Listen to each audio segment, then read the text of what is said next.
Baik, Assalamualaikum warahmatullahi wabarakatuh.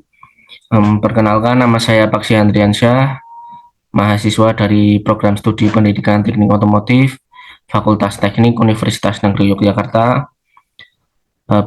Saya di sini akan menjelaskan tentang penggunaan aplikasi Fleet Sim sebagai media pembelajaran dari materi sistem pneumatik untuk kompetensi keahlian TKRU atau Teknik Kendaraan Ringan Otomotif.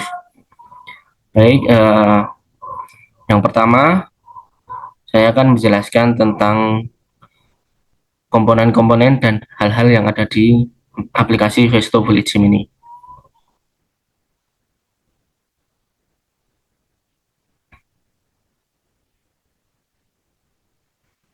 Baik, ya seperti inilah tampilan untuk aplikasi Vesto Fleet Sim. Uh, Hal utama yang saya akan jelaskan pada aplikasi Vesto Fleet Sim ini adalah pada bagian pneumatik ya. Baik, sebelum memulainya, saya akan menjelaskan tentang sistem pneumatik. Pada sistem pneumatik ada yang namanya elemen kerja, yang dimana elemen kerja dari sistem pneumatik ini ada empat. Yang pertama ada catu daya atau pasokan energi atau supply energi ya. Kemudian ada sensor sebagai elemen masukan. Kemudian diteruskan ke prosesor, yaitu elemen pemroses. Dan yang terakhir adalah elemen kerja, yang dimana elemen kerja ini ada dua, yaitu elemen kontrol akhir sebagai elemen yang mengontrol arah aliran udara bertekanan, kemudian diteruskan ke aktuator sebagai alat yang bekerja sebagai media udara bertekanan yang dialirkan ke aktuator tadi. Yang dimana aktuator adalah bisa silinder ya, silinder double action maupun single action. Kemudian untuk komponen pada elemen kerja ini, untuk catu daya seperti namanya pasukan energi, yaitu bisa kompresor, kemudian air service unit, dan yang lain-lain. Kemudian untuk elemen sensor ini ada komponen katup, ya ini bisa katup kontrol arah, katup batas, tombol maupun sensor proximity. Kemudian untuk elemen pemroses atau sinyal yang diproses ada katup kontrol arah juga. Kemudian elemen logika atau katup logika, kemudian ada katup kontrol tekanan. Dan yang terakhir adalah elemen kerja. Ada yang dimana elemen kontrolnya ada katup kontrol arah. Dan yang terakhir adalah aktuator, yang seperti saya sebutkan tadi adalah silinder pneumatik, aktuator putar maupun indikator. Baik, untuk yang selanjutnya adalah di aplikasi FleetSim ini, komponen-komponen dari elemen-elemen tadi. Yang pertama ada air supply, yang dimana ada kompresor, ditarik saja ini. Nah, di sini adalah bentuknya untuk simbol kompresor di Vesto FleetSim ini. Kemudian ini ada air service unit yang berfungsi untuk membersihkan, kemudian menghilangkan air dan mengatur tekanan untuk udara bertekanan yang akan dialirkan di sistem pneumatik nanti. Kemudian kita hapus dulu.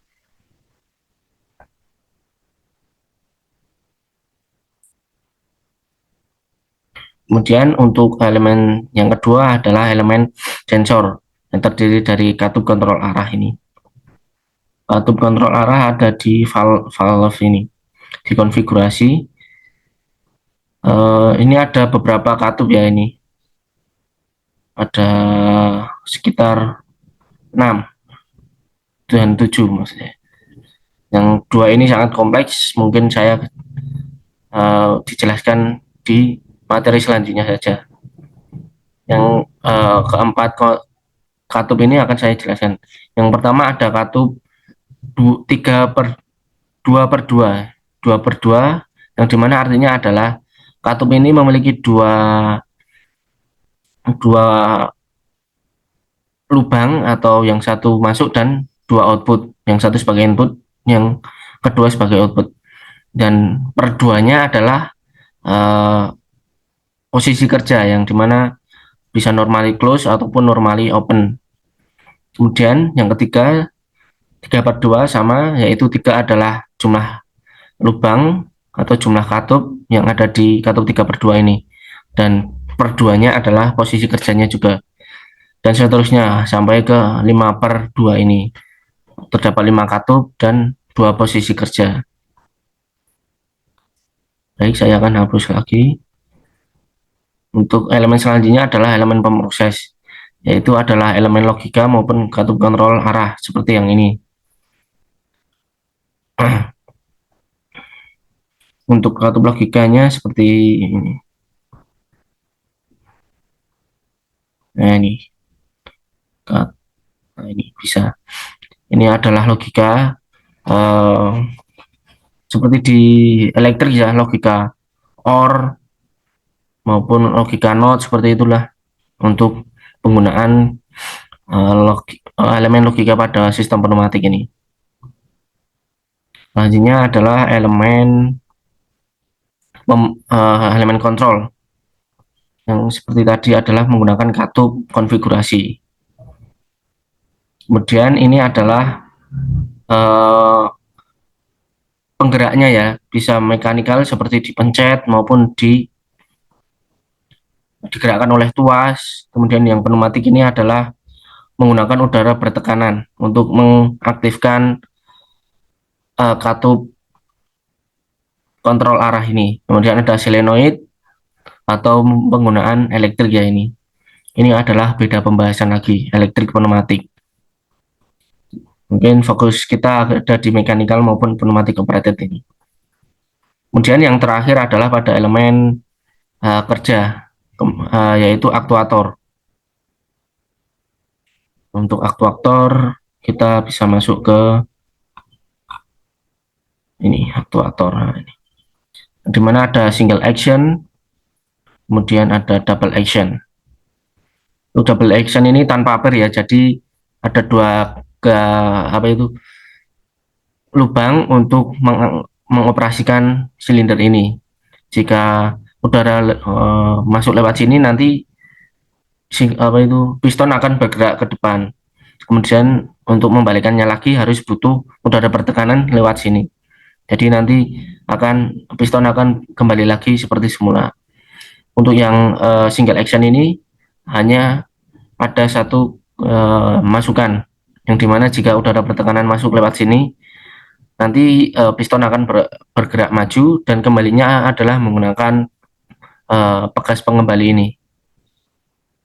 Untuk langkah selanjutnya kita akan merangkai rangkaian dasar dari sistem pneumatik yang terdiri dari menggunakan single action cylinder menggunakan kontrol langsung, dan yang kedua adalah menggunakan single action cylinder kontrol tidak langsung, yang ketiga adalah double action cylinder kontrol langsung, dan double action cylinder kontrol tidak langsung. Yang pertama yaitu adalah single action cylinder menggunakan kontrol langsung. Baik, yang pertama-tama yang kita butuhkan adalah komponen kompresor sebagai energi supply-nya, kemudian air service unit, kemudian kita butuh katup 3 per 2, dan yang terakhir adalah aktuatornya. Untuk rangkainya kita sambungkan saja, dan dari air service unit ini kita masukkan ke inputan dari katup, dan outputan dari katup kita masukkan ke single action cylinder ini. Dan untuk properties di single katup ini kita butuh sebuah tombol untuk mengoperasikannya, maka kita butuh tombol secara manual, karena mekanikal ini kita butuh rangkaian tambahan, dan pneumatik dan elektrik ini juga sama, kita butuh rangkaian tambahan karena kita adalah dasar-dasarnya, maka kita menggunakan manual, kita menggunakan push button ini. Dan pada posisi kerja yang kedua nanti kita butuh mekanisme untuk bisa kembali seperti semula, yaitu kita butuh pegas pengembali seperti ini. Dan untuk posisi pembuangan atau katup 3 ini, maka kita hanya butuh ini saja, kita ganti dengan terminator ini dan kontrol langsung menggunakan single action cylinder sudah siap.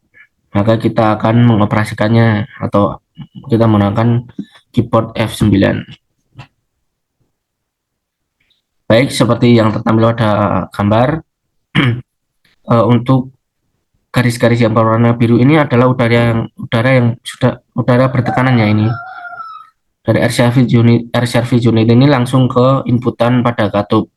Karena pada posisi kerja satu adalah 1 dan 2 tidak berhubungan, maka udara bertekanan akan hanya tertahan di sini saja. Maka untuk menyalurkannya kita akan pencet push button ini untuk meneruskan udara bertekanan langsung ke single action silindernya. Kita tahan ya, karena kalau kita tidak tahan maka pegas pengembali ini akan mengembalikan pada posisi kerja semula. Maka kita tahan, dan pada posisi kerja 2 ini 1 dan 2 berhubungan dan udara bertekanan akan langsung melanjutkan perjalanannya ke single action cylinder ini dan melawan pegas dari single action cylinder ini sehingga mendorong mendorong piston bergerak maju. Dan jika kita lepaskan, maka pegas ini akan melawan udara bertekanan tadi dan mengeluarkan udara bertekanan tadi keluar melalui katup 3 ini, dan posisi single action cylinder berubah menjadi seperti semula. Baik, yang kedua adalah secara tidak langsung atau kontrol tidak langsung. Kita hapus dulu ini untuk menghilangkan ini. Kemudian kita butuh katup 3/2 lagi dan tentunya single action cylinder. Baik, untuk yang kedua ini kontrol tidak langsung ini, untuk posisi 1 atau katup 1 ini kita langsung dapatkan ke air service unit atau energi supply secara langsung seperti ini. Nah, seperti ini. Kemudian untuk kita membutuhkan tambahan penggerak di katup kedua ini.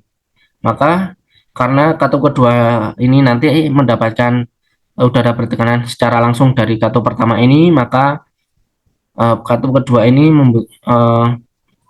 media penggeraknya adalah pneumatik. Ini pneumatik seperti yang ini. Maka keluaran dari katup yang pertama atau katup kedua ini kita sambungkan ke sini. Kemudian yang kedua cara akan kita sambungkan ke aktuator, dan yang katup 3 sama seperti katup yang pertama kita buat seperti ini. Dan kontrol tidak langsung untuk single action cylinder sudah jadi, tinggal kita operasikan. Nah, seperti ini untuk tampilan udara bertekanan tadi. Maka untuk menjelaskan aliran udaranya, maka dari kompresor ini ke air service unit, kemudian udara bertekanan ke katup nomor 1 ini akan menunggu untuk diperintahkan pada melalui tombol ini. Dan yang kedua langsung ke katup kedua ini melalui lubang nomor 1 dan menunggu di sini. Dan untuk mengoperasikannya maka kita tinggal pencet saja dan kita tahan. Mohon maaf, kita butuh sebuah mekanisme untuk menggerakkan kembali pada posisi kedua ini, sama seperti yang pertama ini. Kita operasikan lagi, kita pencet lagi, dan udara bertekanan dari katup pertama ini akan langsung disalurkan ke katup kedua melalui penggerak pneumatik untuk menggerakkan katup kedua ini, dan katup kedua langsung berubah posisi menjadi posisi kerja 2, yaitu 1 dan 2 berhubungan dan mengalirkan udara bertekanan dari kompresor langsung ke eh, aktuator, dan aktuator bergerak maju melawan bekas pengembalinya tadi, dan jika kita lepaskan akan bergerak seperti semula. Ya, baik, itu untuk penjelasan um, rangkaian single action cylinder menggunakan kontrol tidak langsung. Untuk yang ketiga yaitu adalah double action cylinder menggunakan kontrol langsung. Sama seperti tadi, maka maaf ini salah. Double action. Ini. Maka karena di double action cylinder ini butuh dua inputan atau dua lubang, maka katupnya kita butuh dua juga. Untuk properti sama seperti yang tadi, kita butuh manually, kemudian bekas pengembali, dan kita oke. Sama ini juga manual pengembali. Ya seperti tadi lah untuk penggeraknya. Untuk merangkainya kita tinggal sambungkan ke sini. Dan untuk katup kedua yang pertama kita masukkan ke sini, dan yang kedua kita masukkan ke sini.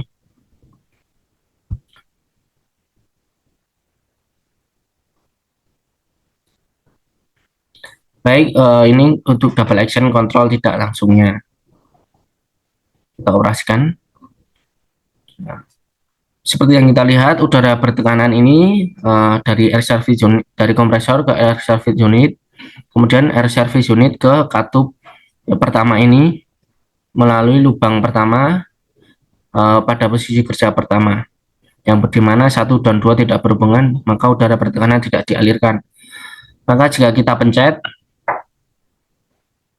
maka udara bertekanan tadi akan disalurkan ke double action cylinder ini. Jika kita lepaskan, maka bekas pengembali di sini akan merubah posisi kerja katup 1 ini ke posisi kerja yang pertama, yaitu 1 dan 2 tidak berhubungan.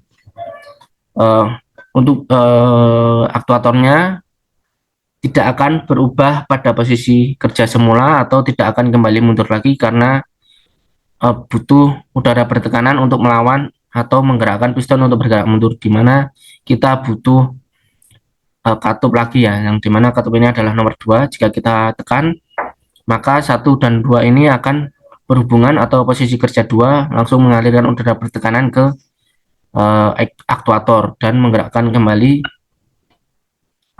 double action cylinder ini ke posisi kerja semula.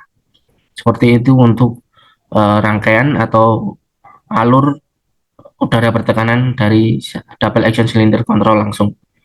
Baik, untuk yang terakhir adalah menggunakan double action cylinder kontrol tidak langsung. Maka komponen yang kita butuhkan tentu saja adalah kompresor, kemudian air service unit, kita butuh katup 3/2, 2 buah, dan untuk kontrol tidak langsungnya kita menggunakan katup 5/2, 1 buah saja, dan tentu saja double action cylindernya. Baik, sebelum kita merangkai rangkaiannya, kita properties dulu. Untuk katup yang pertama kita menggunakan manual push button, kita menggunakan spring returnnya. Kemudian yang kedua juga sama, push button dan spring return kita pakai. Kemudian untuk katup atau kontrol tidak langsungnya, propertinya kita menggunakan pneumatik ya, kanan dan kiri, dikarenakan nanti katup ini akan menerima masukan dari katup ini, yang dimana katup ini adalah yang akan menyalurkan udara bertekanan sehingga mengaktifkan kontrol pneumatik ini, sehingga kontrol tidak langsungnya akan beroperasi atau berubah posisi kerja ya nanti. Kita sambungkan saja seperti ini. kita sambungkan ke satu, ini juga satu, dan untuk kartu pembangannya kita butuh atau kita ganti ini. Sebenarnya bebas ya ini untuk lubang ketiga ini mau diapakan, tapi karena saya lebih sering memakai ini maka saya menggunakan ini. Dan katup kedua ini atau katup-katup yang di bawah ini keluarannya kita masukkan ke inputan uh, pneumatik operated di kontrol tidak langsungnya. Dan katup atau lubang satu kita sambungkan ke energi supply-nya secara langsung seperti ini. Dan 5 dan 3 ini juga simbolnya sama yang ketiga ini sebagai lubang pembuangan nanti. Sama, kita samakan. Oke. Dan tentu saja untuk outputan kontrol tidak langsungnya ini kita langsungkan ke aktuator. Baik, seperti ini. Seperti inilah untuk rangkaian kontrol tidak langsung double action silindernya kita operasikan. Dan seperti yang kita lihat, maka udara bertekanan ini akan masuk melalui katup nomor 1 dari masing-masing konfigurasi katup 3/2, dan udara bertekanan akan bersirkulasi di sini. Karena 1 dan 2 tidak berhubungan, maka udara tidak akan diteruskan ke kontrol tidak langsungnya. Dan untuk kontrol tidak langsungnya akan menerima udara bertekanan dari 1, karena ini posisi kerja pertamanya adalah 1 dan 2 berhubungan, maka udara bertekanan ini akan langsung ke double action cylinder melalui kontrol tidak langsung katup kedua ini. Dan di sini ada udara bertekanan sehingga piston tertahan di sini ya. Piston dari silinder ini tertahan di sini.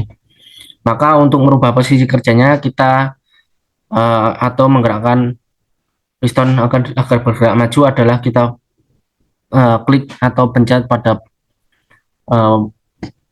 konfigurasi katup 3/2 yang pertama ini. Nah, seperti ini. Maka udara bertekanan dari energi supply akan yang tadinya bersirkulasi di sini maka akan diteruskan melalui output kedua ini dan memberi sinyal ke kontrol tidak langsung melalui pneumatik operated ini, sehingga memberi sinyal ke kontrol tidak langsungnya dan merubah posisi kerjanya menjadi 1 dan 4 berhubungan. Sehingga 1 dan 4 ini berhubungan, udara bertekanan dari energi supply akan diteruskan ke aktuator pada posisi ini, sehingga di sini ada udara bertekanan dan menggerakkan piston untuk bergerak maju. Dan untuk membalikkan piston bergerak seperti semula, maka kita klik pada konfigurasi 3/2 yang kedua ini atau yang sebelah kanan. Nah, kita pencet, nah seperti ini. Maka akan udara bertekanan akan seperti semula atau pada kondisi kerja normal atau posisi awal. Baik, mungkin ini saja untuk rangkaian double action silindernya. Oke, saya akan berhenti berbagi. Baik, cukup sekian dari saya untuk penggunaan aplikasi Visto Fleet Sim ini. Apabila ada kesalahan dan kesalahpahaman saya mengenai Visto Fleet Sim ini ataupun pengetahuan saya tentang sistem pneumatik ini, mohon dimaafkan. Apabila ada pertanyaan ataupun diskusi, mohon bisa melalui kolom komentar. Saya ucapkan terima kasih atas perhatiannya. Wassalamualaikum warahmatullahi wabarakatuh.